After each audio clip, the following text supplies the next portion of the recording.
Thanks so much for joining us here on a Tuesday. I'm Marlon Bowling with you. I'm talking right now with Brian Hoops, the president of Midwest Market Solutions, and he is in Springfield, Missouri. When you saw those crop progress and condition numbers that came out yesterday from USDA, Brian, I wanted to get your first take on that. And do you think the market movement is justified since then?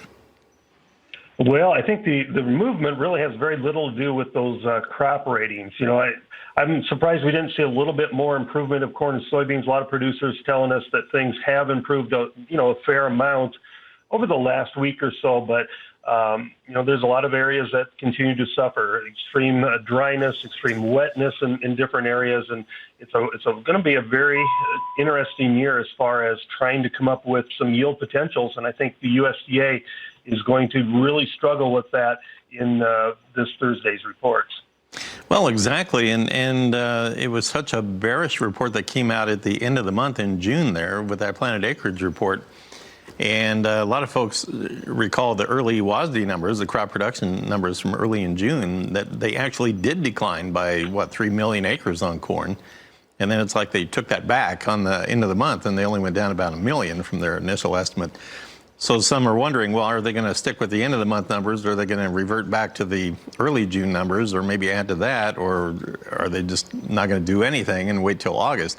So it's very, very confusing, and I know there's just all kinds of frustration out there in the country about the market movement as a result of this here.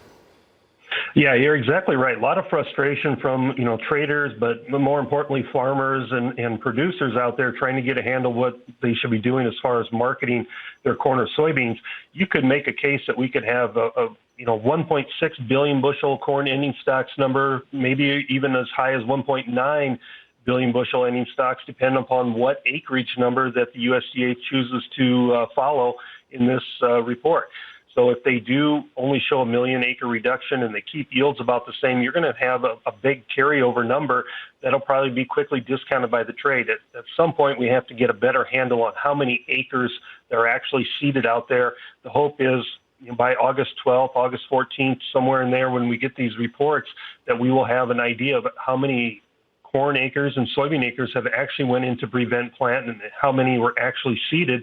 And until that time, it makes it very difficult, very frustrating for traders and farmers alike. Boy, on social media, farmers in the north and eastern half of the Corn Belt really scoff at the yield estimates right now, saying that the crops look way worse than they did back in the 90s when we had short crops in. Let's review where we now stand on the corn and soybean trade. The corn has been under pressure here today.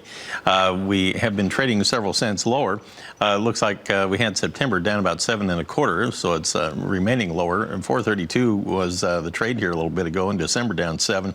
And on the soybean trade, it has tried to bounce a little bit, kind of caught in the crossfire here, but at times we are up with November about 3 cents.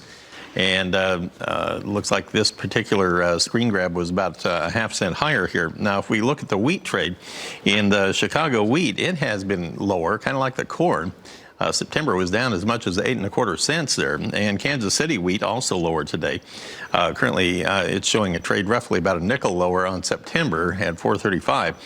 Minneapolis wheat, it has also joined the downward trend, and we had September down about 6 at last check. Now, we'll come back here in a moment, Brian, and I want to get your thought on our livestock trade today and where maybe this cash cattle market will go this week. We'll talk more with Brian Hoops in just a moment.